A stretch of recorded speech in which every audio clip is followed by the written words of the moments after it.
Bonjour à toutes et à tous et merci d'être aussi présents là. C'est monté d'un seul coup très rapidement, donc ravi de vous avoir pour cet atelier. Alors avant de laisser la parole à Richard et à Blaise de SNext, qui sont des partenaires d'Intersystem, je voudrais juste rapidement vous présenter qui nous sommes, Intersystem, parce que je suis à peu près certain que vous ne connaissez pas l'entreprise. Richard, si tu veux bien passer. Donc, Intersystem dans le monde, en fait, on est une entreprise américaine. On a 42 ans d'existence. On est plus de 1600 employés dans le monde. On fait un chiffre d'affaires pour 2019 de plus de 700 millions de dollars de chiffre d'affaires. Et cette année, on va encore afficher une croissance malgré le contexte. Et notre métier, en fait, c'est d'accompagner nos clients dans la transformation digitale en fournissant des outils de gestion de données. Et en matière de transformation digitale, on parle beaucoup, slide, merci. En matière de transformation digitale, on parle beaucoup des succès, mais très peu des échecs qui, eux, sont nombreux. Alors, dans les échecs, on pourrait parler de problèmes de stratégie, on pourrait parler de problèmes de leadership, mais la réalité, c'est que 30% des échecs, donc c'est-à-dire la majeure partie des échecs, sont liés aux technologies utilisées et aux applications propriétaires en silo. Et c'est quelque chose qu'on constate dans tous les domaines, quelles que soient les verticales. C'est vrai dans la santé, c'est vrai dans le retail, c'est vrai et particulièrement aussi dans la logistique. Donc, on a beaucoup d'applications qui fonctionnent en silo et nous, notre propos, c'est de mettre sur le marché, de proposer à nos clients une solution, une base de données, une data platform unifiée. Et merci. C'était trop. Data platform unifiée, comme j'ai pas la main, c'est toujours compliqué. Oui, excuse-moi. Et cette data platform unifiée, en fait, c'est une solution qu'on a redéveloppée from scratch il y a 6 ans. Donc, ça a été 6 ans de recherche et développement qui a donné lieu à un produit qui s'appelle Iris Data Platform. Et Iris Data Platform, en fait, ce n'est ni plus ni moins, slide.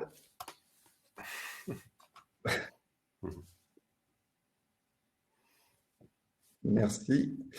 Donc, Iris Data Platform, en fait, c'est une solution complète et unique qui intègre toutes les besoins en gestion de vie de la donnée, c'est-à-dire la solution d'interopérabilité. Donc, on va gérer la captation, on va gérer en fait le cycle en V de la donnée, pardon. Donc, on va avoir une solution d'interopérabilité embarquée, une solution de base de données multimodèle. Alors, pourquoi une solution de base de données multimodèle? Tout simplement pour simplifier les architectures. Et en simplifiant les architectures, en fait, on va pouvoir traiter de manière en temps réel, en fait, cette donnée qui sera un seul et endroit unique. Et on va, pour ce faire, avoir des outils de business intelligence, donc toute la partie décisionnelle, qui va intégrer donc la partie analyse sémantique, par exemple, des outils d'auto-machine learning, etc., etc. Nous sommes évidemment ouverts à d'autres outils. Mais déjà, au sein d'un seul et même cœur, Iris Data Platform, vous avez tous les outils nécessaires pour gérer le cycle de vie de vos données. Slide d'après. Alors, le marché a reconnu, donc le Iris Data Platform a été mis sur le marché, c'est figé, le Iris Data Platform a été mis sur le marché il y a 2 ans. Et Gartner nous a placé assez rapidement comme leader sur les gestions de bases de données opérationnelles, au même titre que d'autres que vous voyez sur le quadrant. Et plus important encore, slide d'après, ce sont nos clients et là, les applications de nos technologies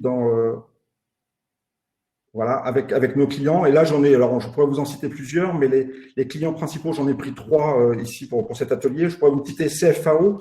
Donc CFAO, la compagnie française d'Afrique occidentale qui distribue donc toute la partie automotive sur les territoires d'Afrique, qui utilise nos technologies depuis plus d'une dizaine d'années maintenant. Je pourrais vous citer MSC qui avait un besoin d'afficher en temps réel la position des conteneurs dans le monde pour leurs clients finaux et qui, pour ce faire, ont utilisé nos technologies Iris Data Platform et en moins de 6 mois, ont pu mettre en place une solution efficace à destination de leurs clients.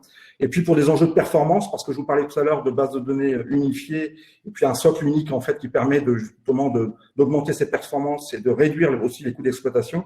Et le cas que je présente, le 3e cas, c'est le Crédit Suisse, qui par l'utilisation d'Iris Data Platform a augmenté sa performance par 10, donc le traitement des données, la capacité de traitement augmentée par 10, et surtout réduit ses infrastructures de 75%, ce qui a des incidences évidemment économiques, mais aussi, et c'est quelque chose qui est de plus en plus prégnant, écologique. Parce qu'on sait que l'impact des solutions digitales, notamment d'un point de vue écologique, c'est quelque chose qui aujourd'hui est de plus en plus regardé par nos clients finaux. Alors, je vous ai cité ces 3 clients, mais slide d'après, je pourrais vous citer d'autres cas. Alors là, ce sont des cas français, on en a partout dans le monde, mais je pourrais vous citer les Voies navigables de France qui utilisent les technologies intersystèmes depuis plus d'une dizaine d'années. AFNOR, Gerbet. Gerbet, c'est intéressant, c'est une entreprise française qui aussi est en phase de digitalisation. Gerbet, c'est un fabricant de dispositifs médicaux qui fournit des produits contrastes dans le domaine de la radiologie et qui cherche à proposer à ses clients finaux proposer des solutions numériques à destination des professionnels médicaux. Et pour ce faire, ils ont souhaité connecter leur dispositif médical à des applications et ils sont passés par Intersystem. Ils ont fait le choix d'Intersystem il y a 1 an et demi. Donc là, on est dans le cadre de la IoT, dispositif médical pur, et on est assez ravis qu'ils aient choisi Intersystem. C'est une solution qui a été présentée à Chicago en première mondiale l'année dernière, qui est très efficace, qui permet en fait de calculer la dose injectée dans le corps des patients quand on va faire un scanner. Et tout le back-end de cette solution, c'est Intersystem, et c'est une solution qui va être proposée sur le marché mondialement le mois prochain. Donc voilà, ça c'est d'actualité. Et puis évidemment, et je vais laisser la parole à SNext, nos partenaires qui utilisent nos technologies dans le cadre de la supply chain. Richard ? Merci Laurent. Alors, Laurent, disparaît pas trop vite. Je voudrais faire une petite expérience avec toi avant. Est-ce que tu vois sur l'écran 2 chercheurs un peu loufoques devant un Il y en a un qui ressemble beaucoup à Blaise, et en fait là je suis sans peu faire. Je ne suis pas le monsieur.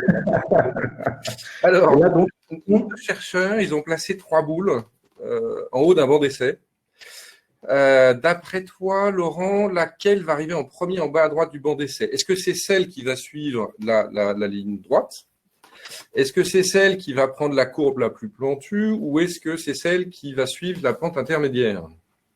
En fait, j'ai plusieurs choix. Il y en a un, en fait, c'est celui de faire croire que je suis imbécile, et c'est ce que je vais faire. En fait. Donc, je vais prendre la ligne droite pentue. Je pense que c'est ça la bonne réponse. Mais Laurent, le chemin le plus rapide d'un point A à un point B, c'est évidemment la ligne droite.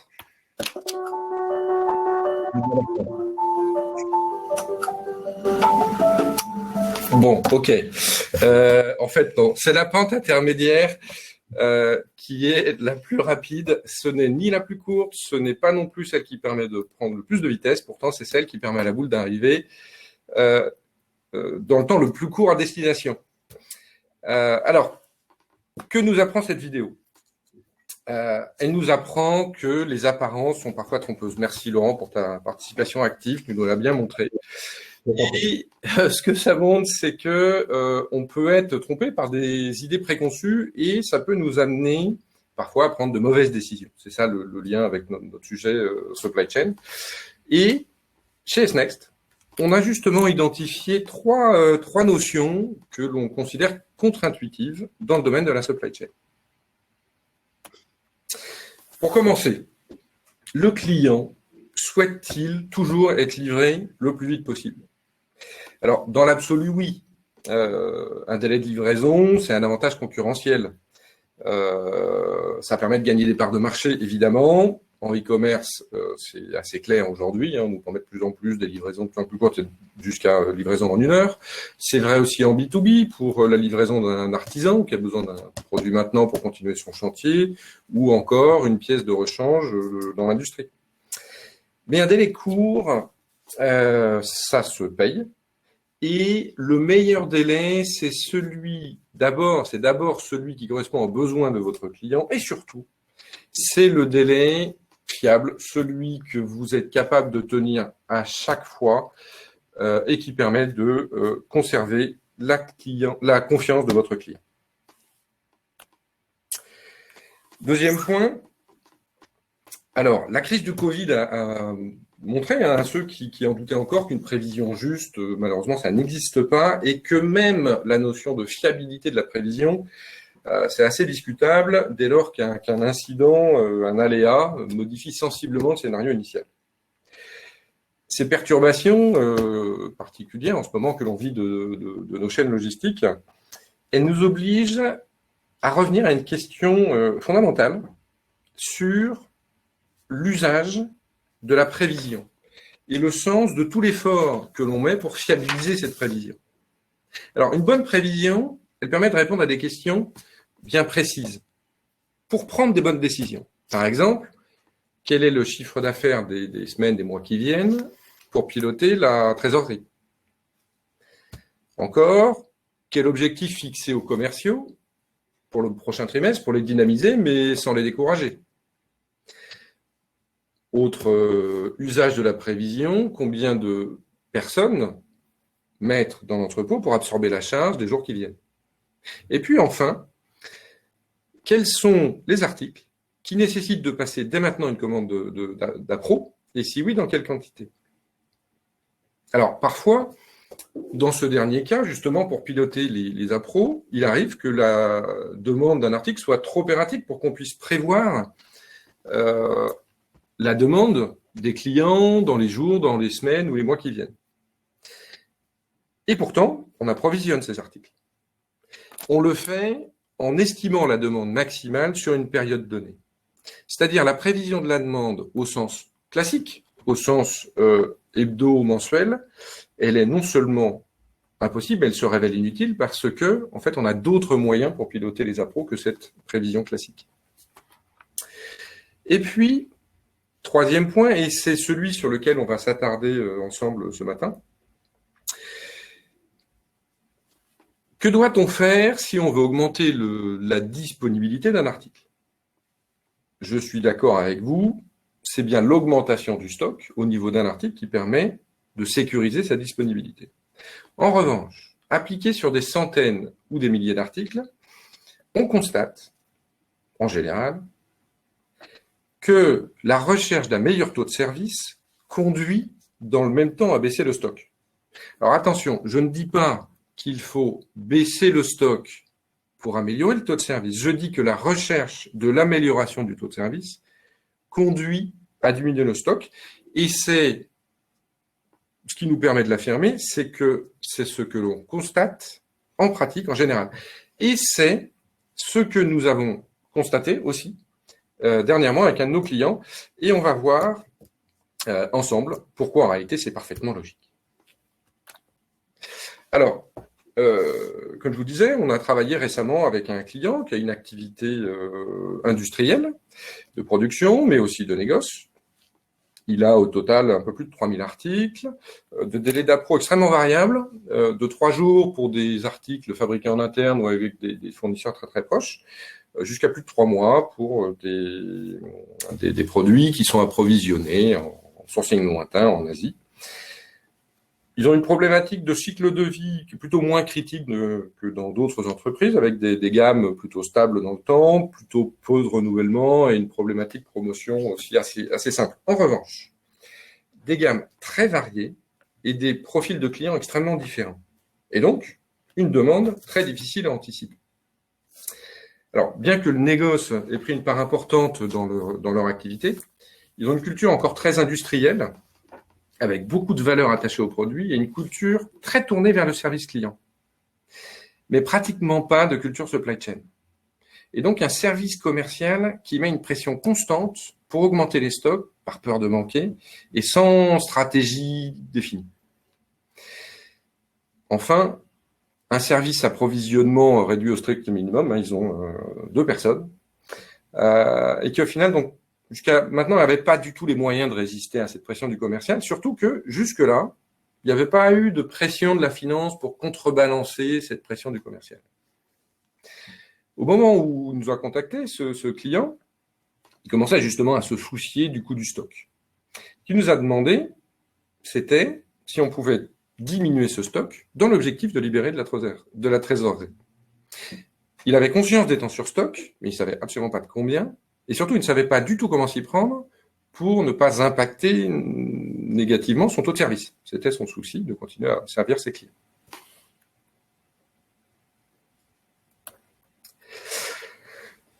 Il y avait un processus d'approvisionnement tout à fait classique, avec une prévision basique, mais plutôt efficace par rapport au temps qu'il lui accordait. Il passait des commandes d'approvisionnement basées sur des prévisions. Pendant ce temps, donc la consommation, les commandes des clients consommaient ce stock, et puis on livrait des clients. avait les réceptions qui venaient recompléter le stock. Et puis, évidemment, on faisait tourner le cycle mois après mois, et puis on constatait des écarts entre la consommation réelle et ce qu'on avait prévu. Alors, comme dans tous les cycles de prévision très classiques, on faisait une mise à jour de la prévision, mais c'était pas encore suffisant, on avait encore des écarts bien au-delà de ce qu'on avait anticipé, ce qui avait pour effet de générer beaucoup de ruptures dans l'entrepôt. Et dans le même temps, pendant que la demande se concentrait sur certains articles, et pas toujours ceux qu'on avait prévus, il y avait des palettes dans l'entrepôt qui prenaient la poussière parce que les clients ne commandaient pas cela. Alors, ils se disaient qu'il fallait qu'ils retravaillent leur prévision, qu'ils la fiabilisent, mais après plusieurs cycles à mettre un effort important sur la prévision, ça n'améliorait pas véritablement leur taux de rupture et de surstock. Alors, ce qu'ils expérimentaient, c'était ce que subissent tous les approvisionneurs qui ne maîtrisent pas véritablement l'incertitude de leur prévision. Il suffit d'un seul approvisionnement surdimensionné ou alors pas au bon moment, par exemple trop tard en saison, pour que la couverture de stock explose et qu'elle explose durablement. Elle peut durer sur toute la saison basse, encore jusqu'à ce qu'on décide de faire du ménage avec l'accord de la finance. À l'inverse, il suffit qu'on tarde trop à passer une commande et on subit une rupture qui dure donc potentiellement plusieurs mois si on est en sourcing Asie. C'est ainsi que le stock, et c'est ce qu'on constate dans toutes les chaînes d'approvisionnement, le stock il a tendance à s'accumuler sur certains articles, à manquer sur d'autres. C'est une mécanique parfaitement normale parce que on a des articles qui ont des comportements qui sont bien particuliers. Alors, on a des articles qui ont un comportement de demande qui se répète d'année après année et que l'on sait prévoir. Donc, on peut réaliser une prévision. Cependant, il y a toujours une erreur dans la prévision. La prévision, elle est malheureusement toujours fausse. Donc, on le complète avec un stock de sécurité. Une pratique courante, et c'est ce qu'il y avait chez ce client, c'est de paramétrer un stock de sécurité en couverture. Ça part d'une bonne intention et d'une intuition qui est qu'un stock de sécurité, par exemple, d'un mois, on se dit c'est auto-adaptatif. On augmente les commandes d'appro du besoin d'un mois supplémentaire en se disant que ça va compenser notre erreur de prévision. Alors, en réalité, le défaut de ça, c'est que d'abord, en général, la couverture, le dimensionnement de ce stock de sécurité, il est souvent assez arbitraire, en plus en général, de ne pas être mis à jour. Puis il n'est pas basé sur une mesure réelle de l'incertitude. Est-ce que c'est un mois plutôt qu'une semaine ou 3 mois? En général, c'est pas basé sur une mesure.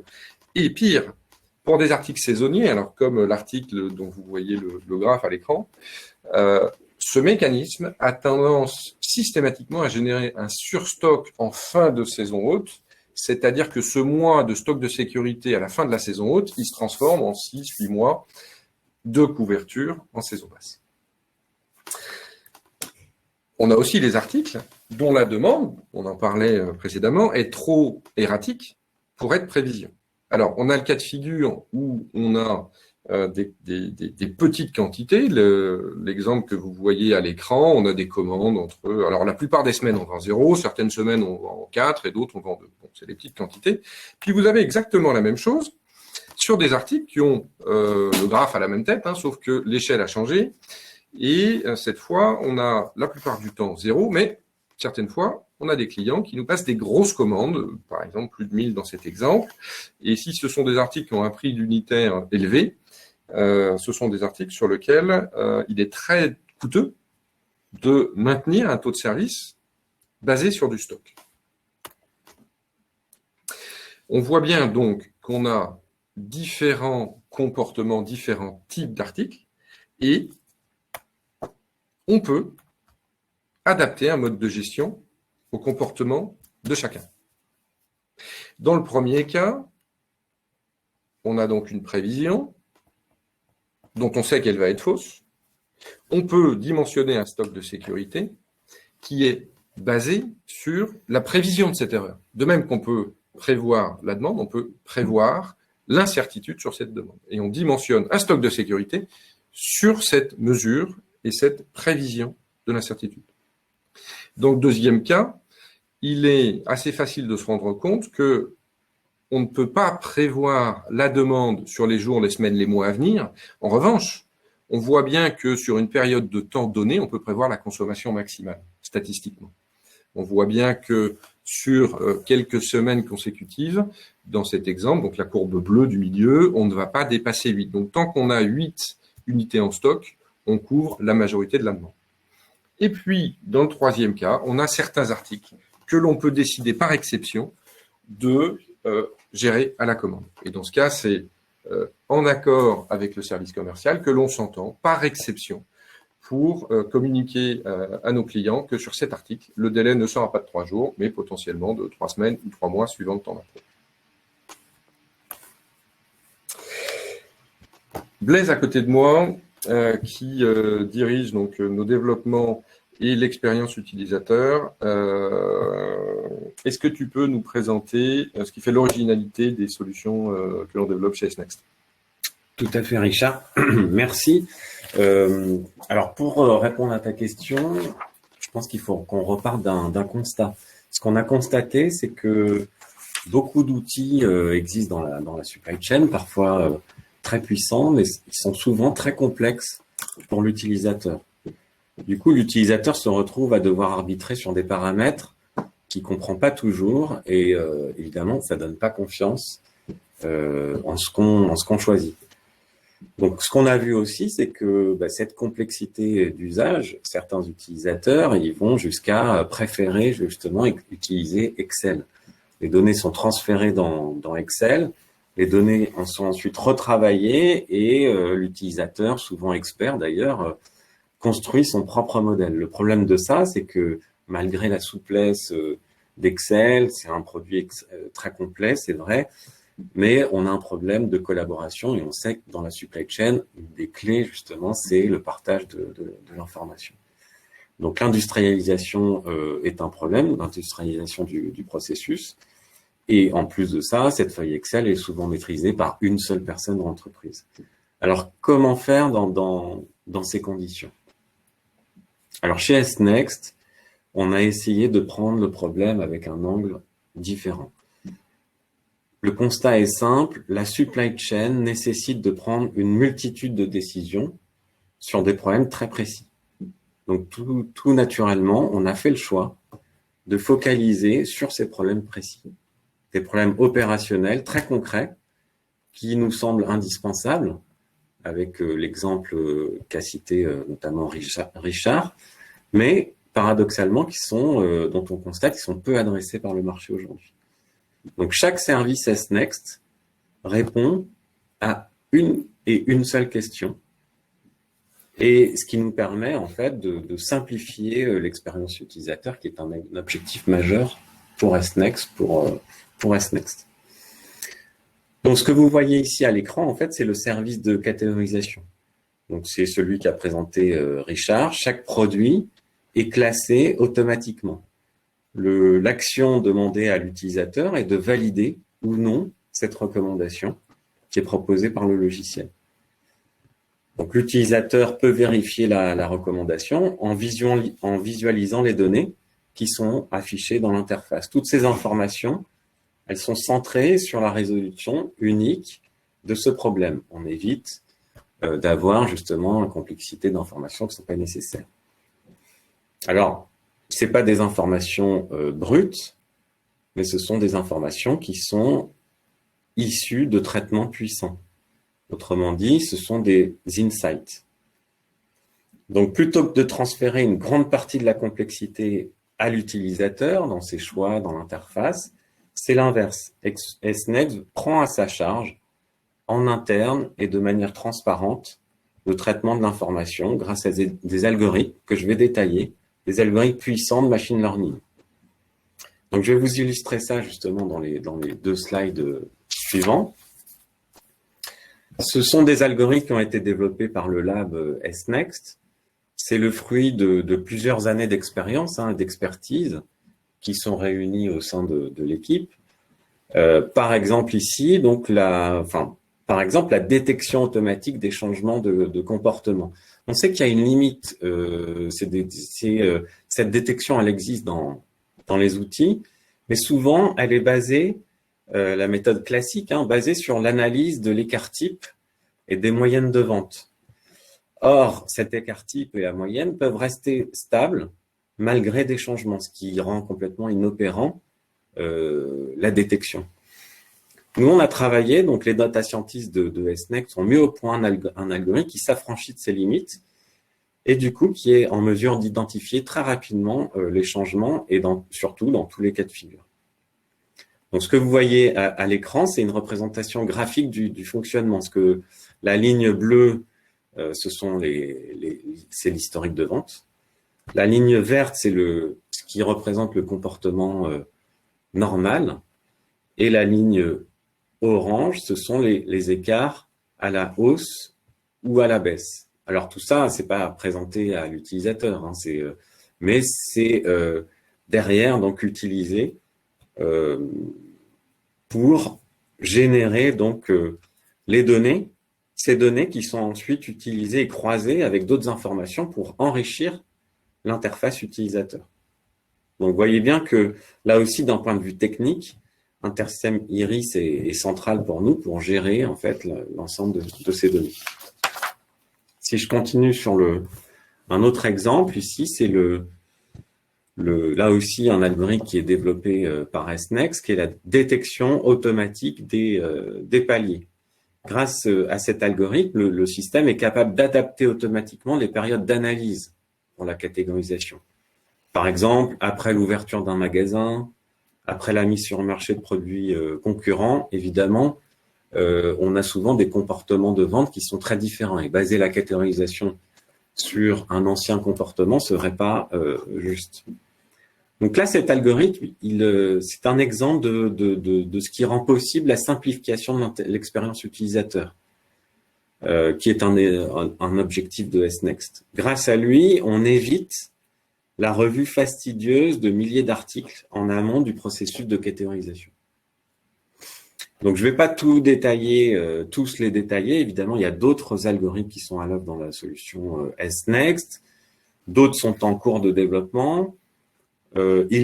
Par contre, l'ensemble évolue constamment en fonction des besoins et en fonction des avancées de la data science. Tous visent un même objectif, simplifier les opérations de la supply chain. En fait, combiner entre elles les données générées par ces algorithmes ouvre la voie à des capacités logicielles innovantes au service de la simplicité d'utilisation. Donc, si je donne quelques exemples, donc je viens d'en parler, l'adaptation automatique de la période d'analyse de catégorisation, mais on peut aussi citer l'identification des tendances, de la saisonnalité, des ruptures, la détection automatique des cycles de vie produits, et enfin les alertes temps réel sur les changements de comportement qui n'ont pas été anticipés. Voilà, tout ça a été mis en œuvre dans le projet que vient d'exposer Richard. Est-ce que du coup, je te laisse la main pour parler des résultats obtenus. Alors, merci Blaise donc pour avoir présenté les mécanismes que l'on a utilisés. Le résultat de cette démarche. Sur le graphe que vous voyez sur votre écran, vous avez environ un peu plus de 3000 articles. Chaque barre blanche représente la valeur de stock initiale de chacun de ces articles. Donc, vous voyez le plus à gauche du graphe que certains articles avaient jusqu'à 8 000 € de valeur en stock, quand sur la partie droite du graphe, vous avez des centaines d'articles qui, pour le coup, n'avaient que quelques euros de valeur en stock. Après redimensionnement des stocks, vous avez une nouvelle valeur de stock qui, cette fois, est représentée par les barres bleues. Vous voyez que l'article le plus à gauche, qui avait des valeurs de stock de 8 000 €, est passé après redimensionnement à quelque chose comme un peu moins de 5 000 €. Vous avez à l'inverse un article qui est légèrement plus sur la droite, qui avait un peu moins de 8 000 € en stock et qui a été augmenté à 14 000 €. Vous voyez que sur la partie gauche du graphe, globalement, on voit plus de blanc que de bleu. Qu'est-ce que ça signifie? Ça veut dire tous les articles qui sont le plus à gauche. Ce sont globalement les articles qui ont les plus fortes rotations et mélangés avec des valeurs unitaires aussi importantes. Sur ces articles-là, donc qui ont les plus fortes rotations, donc les ventes les plus régulières, les plus prévisibles, nous avons pu réduire considérablement la couverture de stock et donc la valeur en stock. Donc on a libéré beaucoup de trésorerie. Sur la partie droite du graphe, c'est l'inverse. Le dimensionnement du stock, donc en bleu, a plutôt amené à augmenter la valeur en stock. Mais ça a eu très peu d'impact en valeur, puisque à chaque fois, il s'agit de quelques euros. En revanche, c'est sur cette partie-là que l'on a pu gagner énormément en taux de service, parce que c'est sur ces articles sur lesquels il n'y avait pas assez de stock en réalité, que l'on perdait que l'on avait des ruptures. Donc, c'est de cette façon, en combinant des gains de stock sur les articles finalement qui tournent le plus, sur lequel, naturellement, dans les entreprises, on constate qu'on a tendance à se stocker beaucoup, ce qui coûte très cher en trésorerie. C'est en combinant une action sur ces articles-là, en baissant globalement le stock, et en revanche, en n'hésitant pas à augmenter le stock de quelques euros sur des centaines d'autres articles, c'est en combinant ces deux actions que l'on arrive à combiner, à gagner sur les deux tableaux. On arrive à baisser le stock en euros, et en mètres cubes aussi, et à gagner en taux de service. Alors, dans le cas du cas client que je vous ai présenté, on a réduit le stock de l'ordre de 35%, ce qui est absolument considérable, et on a sécurisé le taux de service à 97%. Le taux de service précédemment, il n'était pas mesuré, je ne peux pas vous présenter de chiffres. Ce qui est sûr, c'est qu'il était inférieur et on l'a sécurisé à 97%, ce qui, dans le domaine de notre client, est excellent et lui permet d'être positionné mieux que la concurrence en termes de taux de service. Le process devient alors prévision de la demande, toujours, mais complété par une catégorisation des articles et le dimensionnement des stocks de sécurité et donc des seuils pour les articles sur seuil. Passage de commande, réception, évidemment, mise à jour de prévision, mise à jour de la catégorisation et mise à jour du dimensionnement. Ça, c'est un point très important. La catégorisation et le dimensionnement des stocks, c'est pas une chose qui est faite une fois pour toutes. C'est pas une chose qu'on fait une fois par an, ni même 6 fois par an. C'est quelque chose qu'il faut faire le plus régulièrement possible si l'on veut avoir une supply chain réactive, agile, pour prendre un mot à la mode, et optimale. Et puis, on complète ce travail donc qui est de l'ordre de la planification par une mise sous surveillance de la demande qui permet encore de gagner en réactivité. Et sur ce point-là, ce sont donc les algorithmes basés sur la donnée que Blaise a mis en avant qui sont à la manœuvre. Le gisement de valeur sur cette appréhension de l'incertitude est considérable. Aujourd'hui, avec les perturbations des chaînes logistiques en cours, la prévision devient un exercice, difficile, à risque, puisqu'on voit bien que d'un jour à l'autre, beaucoup de choses peuvent changer. Donc, avoir une meilleure mesure de son incertitude permet de dégager un gisement de valeur considérable. Tout d'abord, c'est un gain de trésorerie. Évidemment. Mais c'est aussi plus de chiffre d'affaires et plus de marge. Et c'est souvent en réalité sur le gain de chiffre d'affaires et de marge que le gain est le plus élevé. Mais c'est aussi moins de surface logistique quand on baisse le stock. C'est aussi moins d'opérations de transport et de manutention. Des articles que vous n'avez pas approvisionnés parce que vous n'en avez pas eu besoin, c'est de la réception en moins. Et de la réception, ça coûte. Et aussi un autre gain qui souvent n'est pas dans les tableaux de bord parce que c'est fait une fois tous les 3 ans quand le directeur financier change et fait du ménage avant de s'asseoir sur son fauteuil capitonné. C'est la dépréciation. Quand on optimise le stock, on peut gagner beaucoup sur donc une perte de marge très importante, qui est les produits que l'on finit par dégager parce qu'on n'a pas réussi à les vendre. Dans le cas de notre client, d'abord, en termes de trésorerie, 35%, il n'avait pas d'objectif. Il ne nous a fixé aucun objectif au début, mais il ne s'attendait pas à gagner 35%. Donc, il a gagné plus que ce qu'il attendait. Je n'ai pas de mesure sur le chiffre d'affaires, la marge qu'il a pu gagner. En revanche, il avait un projet d'agrandissement de son entrepôt qu'il a pu annuler parce qu'il n'en avait plus besoin. Et il s'est rendu compte que ça fluidifiait de façon très sensible ses opérations dans son entrepôt, parce que jusqu'ici, il était très encombré, et il était beaucoup plus efficace dans les opérations de réception et de préparation de commandes. Donc, un client très heureux.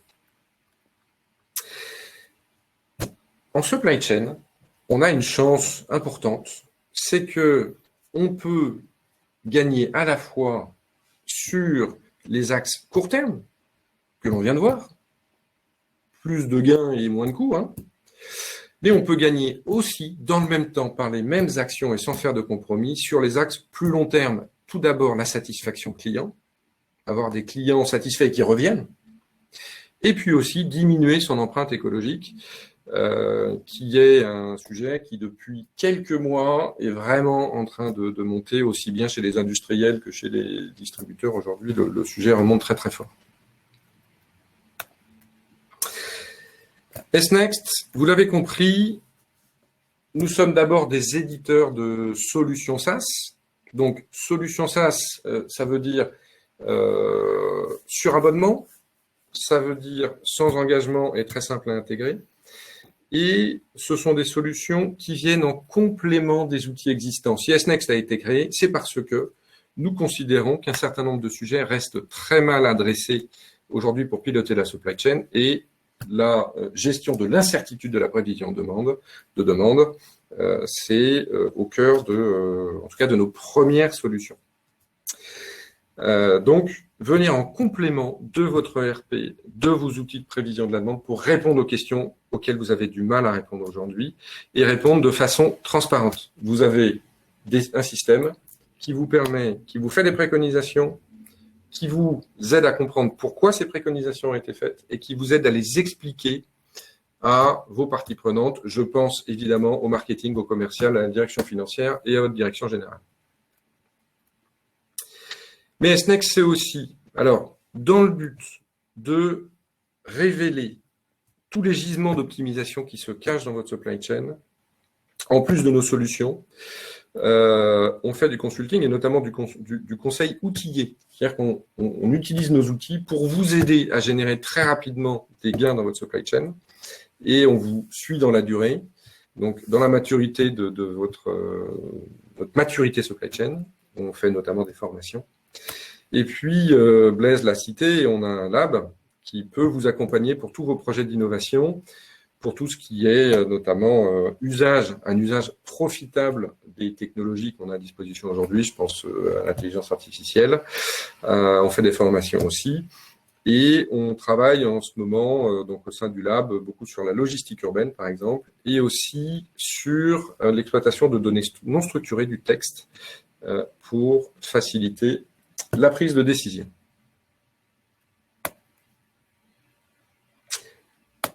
Merci Richard et Blaise. Vous l'aurez compris, si vous avez un projet d'améliorer votre qualité de service auprès de vos clients finaux, ou vous voulez travailler sur l'amélioration de la profitabilité, ou tout simplement réduire votre empreinte environnementale par une simplification de vos architectures grâce aux technologies d'intersystème. En d'autres termes, vous voulez faire de votre supply chain un avantage compétitif, eh ben, venez nous en parler. Nous sommes à votre disposition toute la journée sur ce site virtuel. Et puis, au-delà de ça, vous avez nos coordonnées. Et si par la suite, vous voulez avoir des workshops un peu plus précis sur vos besoins d'analyse de données, d'auto-ML, d'analyse sémantique ou des thèmes que vous pourriez avoir au sujet d'interopérabilité, ce sera avec un très grand plaisir qu'on pourra vous organiser ça. Alors pour l'instant en virtuel ou en présentiel, si on le peut un peu plus tard, mais en tout cas avec grand plaisir. On va regarder s'il y a des questions. Alors, bon. Avec le partage.